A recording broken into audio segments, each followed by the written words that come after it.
இந்த ப்ரௌனியை செஞ்சு முடிக்கிறதுக்குள்ளே நைட்டு ஒரு 12 மணிக்கிட்ட ஆகிட்டு.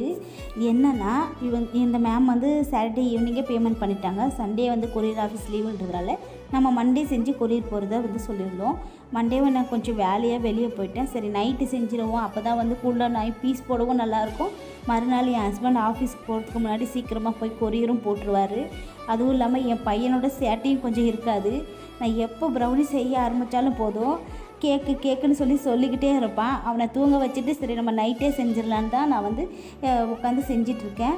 இந்த மேம் வந்து சென்னையிலேருந்து நம்மக்கிட்ட ஆர்டர் கொடுத்துருக்காங்க. 1 kgயில் வந்து பார்த்திங்கன்னா 2 ஃப்ளேவரில் வந்து அவங்க வந்து ப்ரௌனி கேட்டிருந்தாங்க. ஒன்று வந்து கிட்கேட் போட்ட மாதிரி, ஒன்று வந்து ஓரியோ போட்ட மாதிரி கேட்டிருந்தாங்க.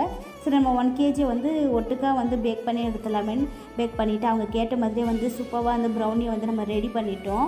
உங்களுக்கும் அந்த மாதிரி ப்ரௌனிஸ்லாம் வேணால் ஸ்க்ரீனில் தெரிகிற வாட்ஸ்அப் நம்பருக்கு மெசேஜ் பண்ணுங்கள். ரிவ்யூஸ்லாம் கடைசியில் கொடுத்துருக்கேன் பாருங்கள். இவங்க வந்து நம்மக்கிட்ட செகண்ட் டைமாக ஆர்டர் கொடுத்துருக்காங்க. நம்மளுடைய டேஸ்ட்டு பிடிச்சி போய் மறுபடியும் நம்மக்கிட்ட ஆர்டர் கொடுத்துருக்காங்கன்னு நினைக்கும் போது ரொம்பவே சந்தோஷமாக இருக்குது.